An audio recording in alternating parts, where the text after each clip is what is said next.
kalau kita lihat nak pergi gym and everything, kita takkan recommend budak-budak below 16 ke 17 years old untuk start gym training, because dia boleh buat macam lightweight training, body weight, tapi dia tak boleh buat macam bulking up and everything, because the testosterone belum fully kick in lagi. So tapi perempuan ni, the idea especially is happening is because female hidup dalam satu situasi, selagi dia tak dapat period dia, selagi tu they consider it as a child. They consider her as a child. The day the period cycle comes, the day all the peraturan masuk. Kena pakai tudung lah, you kena pakai macam ni, you kena duduk macam ni, you tak boleh cakap dengan ni and things. So what happens in the brain says like, I used to play with dolls, I used to play kari masak and everything.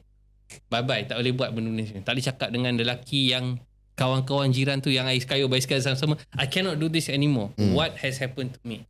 Lepas tu akan datang kepada satu construct dalam family, especially family yang B40, M40 and everything. They are trying to climb that ladder. Dia kata, anak you kena study, you kena pergi universiti, baru same you boleh route kahwin. as a man lah.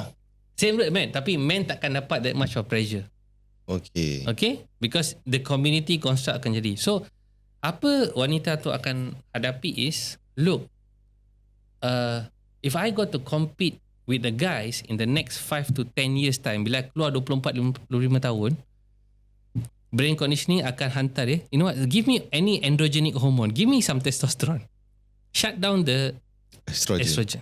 I don't need it.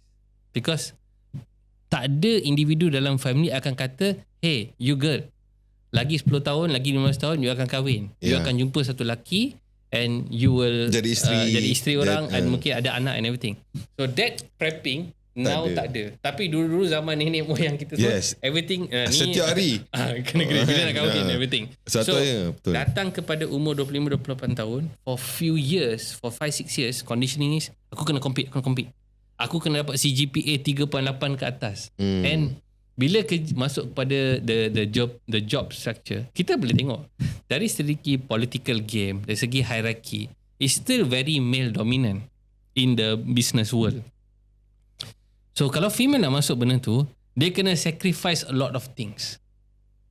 Man dia takkan sacrifice benda-benda ni. Aku nak pergi main pool, aku nak main futsal, aku akan still buat benda-benda tu still. And for them it's like, it's okay lah, I don't have masters apa, tak kisah lu, aku akan slowly climb the ladder. Tapi female ni dia ada dapat anxiety ni macam, if I get married, I akan drop 2-3 years of the ladder. So they will go into this body, shut estrogen down, give me testosterone, give me androgen. So DHEA hormone, dihydroepiandrosterone akan naik, testosterone akan mula naik. Maka akan datanglah penyakit macam PCOS lah, polycystic ovarian syndrome. Dia tak ada mood nak kahwin and they want to go to do things more masculine. Dia kata I sanggup kerja sampai malam pun because I want to go up the ladder fast. So sebenarnya because the prepping tu lah kan, mental prepping, mental dan lifestyle lah. So macam saya tengok, katalah testosteron lelaki kan, kalau kita tengok asas dia dari sudut sains dia, untuk memastikan testosterone level ni maintain, makan, waktu tidur dan exercise. Penting. Kalau kita tengok most men zaman moden, ini semua habis hancur. Jadi sebab tu ability as a man tu dia tak boleh capai tahap maksimum kan. Dan memang tak dinafikan ada orang dia tak buat pun benda ni semua.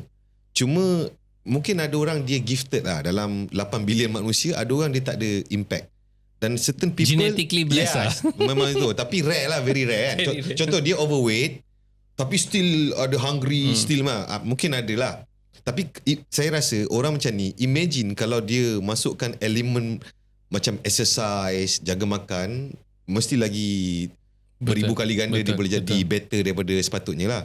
Jadi saya nampak sebenarnya solution kepada lelaki yang dengar hari ni, untuk kita memastikan energi masculine tu sentiasa mengalir dalam diri kita supaya kita jadi lelaki competent, very basic, jaga makan, lepas tu exercise. Sebab makan ni kalau tanya saya zaman moden ni it's hard lah.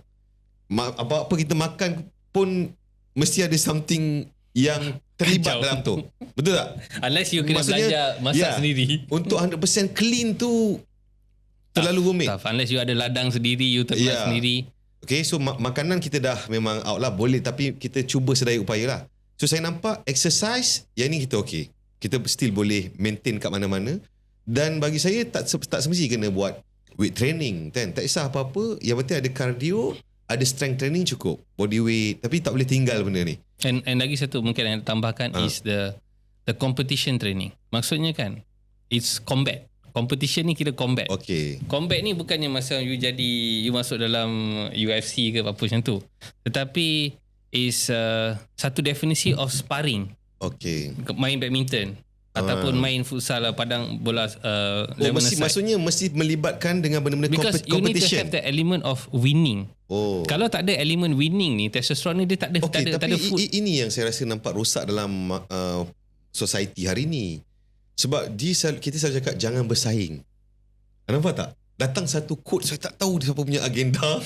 Jangan bersaing. Okay, Dok, saya recall balik kenapa kadang orang tanya kan, macam mana saya boleh karakter saya macam ni, agresif walaupun struggling, hidup susah.